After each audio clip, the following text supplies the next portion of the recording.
DRC, thousands of voters defied floodwaters in Kinshasa in the Democratic Republic of the Congo today to vote in presidential elections. President Joseph Kabila, in power since 2001, is finally due to step down after a vote it's hoped will see the first democratic transition for the DRC.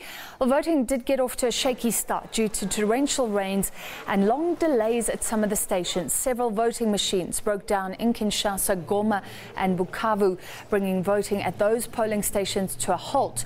Three opposition strongholds will see no casting of ballots today. This after authorities cancelled the vote in those three districts, citing health risks from an ongoing Ebola outbreak and ethnic violence. Diplomats and poll observers had said authorities are ill-prepared, raising fears of a repeat of the violence that followed polling in 2006 and 2011. Well, Congolese nationals living in South Africa hope that the elections back home will usher in a new era for the DRC. The Democratic Republic of Congo taking to the polls to find a successor to Kabila. The crucial elections have been marred by delays, campaign violence and somewhat chaotic preparations. After long delays and postponements, Congolese nationals finally get to make their mark and choose their new leader. After almost 2 decades in power, outgoing President Joseph Kabila is stepping down. For those living in South Africa, it's a bittersweet moment. People are happy because it has been so long that this election has been postponed 3 times, and now that there's election, so everybody is happy. It's very painful what is happening at home, but this election, we hope that we give a good result so that Congolese, they can live in peace and go back home to build the country. Many lament being unable to cast their vote. We were expecting ourselves to go to the embassy and vote, but suddenly everything has changed. So, but we hope that what is going to happen in Congo, they must give people their votes.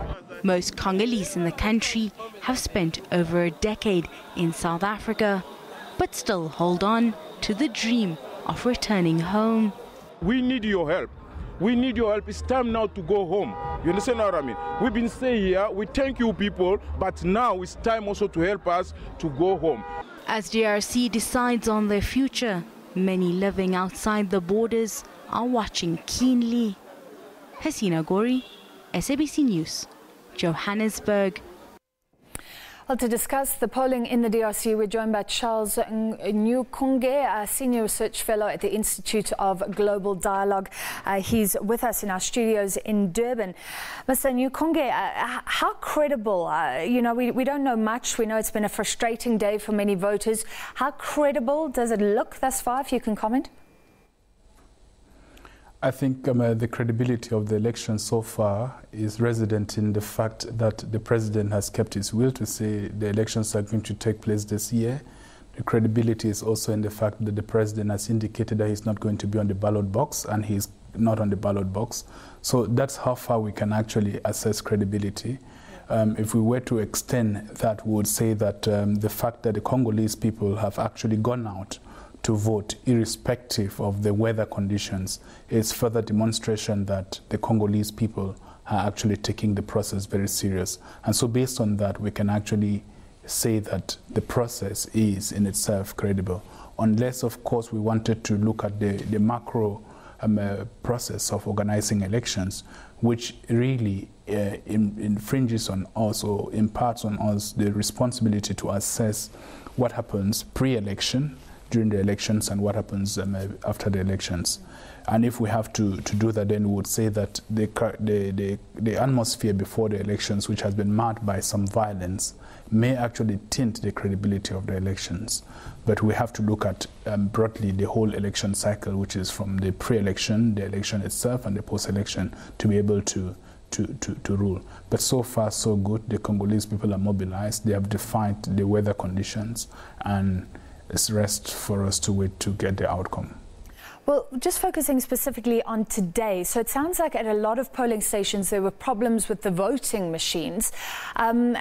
People will remain in the lines. I guess it's like South Africa. If they get there before 5 o'clock, they can remain in the lines and vote. So maybe that'll take place overnight. Do you think that'll deal with most of the problems, the delays?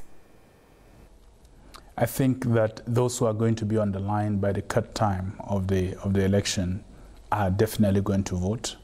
I do note the irregularities or some of the challenges which have happened before, or which happened this morning, which is really the respective delays of the ballot boxes reaching the different polling stations, the fact that some of them were actually experiencing some defects. But by and large, I think that those problems have actually been resolved, and the Congolese people, they have found a way of managing the process, and we have reason to be hopeful that what is going to be declared from the polling stations is going to be a reflection of the will of the Congolese people who cast their votes in their respective polling stations. Well, there's been controversy around the voting machines themselves, used for the very first time from the very beginning. Has that been justified? How serious are the claims around those machines? The controversy around the voting machine is really an issue of transformation, moving from a manual voting system to an electronic voting system. If you have not been schooled in that process or in that technology, it creates a certain nervousness. And I think that nervousness is very well justified in some kind of resistance by those who do not fully believe that the president has the intent of handing over power to the opposition if the opposition wins the vote. But I think that the electoral ways or electoral systems of managing elections, they are a thing that seem to be dominating the world right now.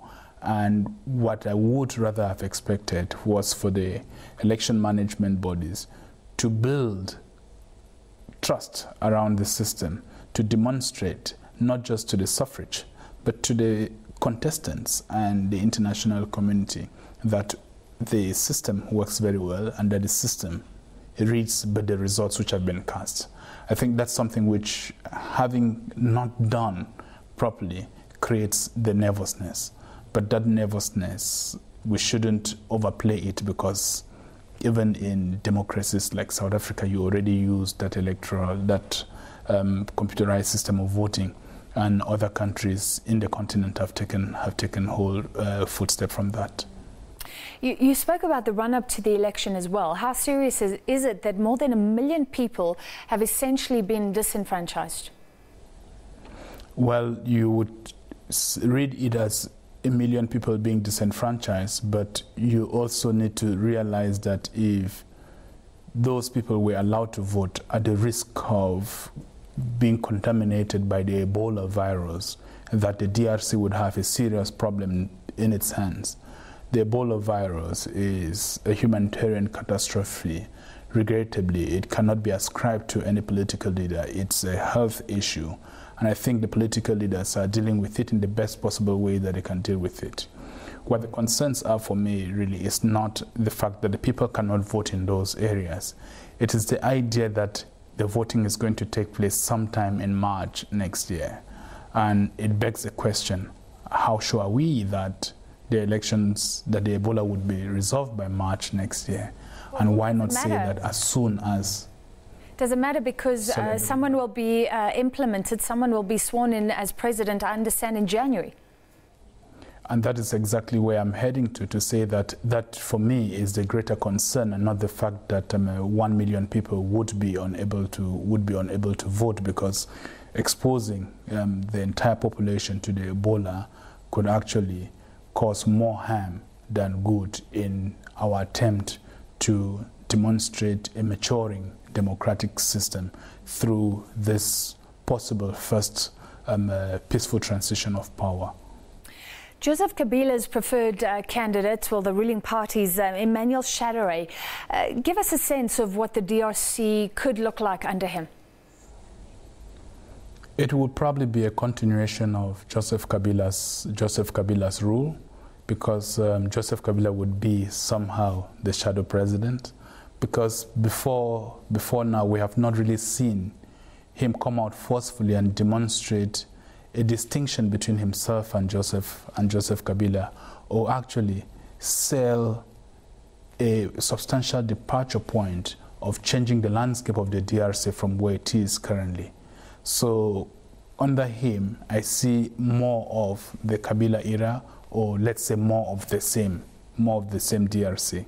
And I think that is in part why the Congolese people have been nervous in the last 2 years as to whether or not Kabila really has the intention to stay or to go. And they see him, or some see him, as a continuation of the Kabila legacy. And finally, what is the real chance of an opposition leader like Martin Fayulu rising up in this election? The chances in the last week have actually risen prominently. I think the opinion polls show him now as the possible front-runner, having a huge margin over the other candidates, but more so having a huge margin over the three main contestants. And I think this is largely resident in the fact that, whether fortunately for those in the opposition, that they were able to mobilize themselves around a unique candidate, which is something which oftentimes political analysts have been critical of African states and political opposition, that they're not able to get together. The Congolese opposition were able to get together, and they were able to bring this person who, by and large, is seen to be a complete different figure from the politics of the DRC.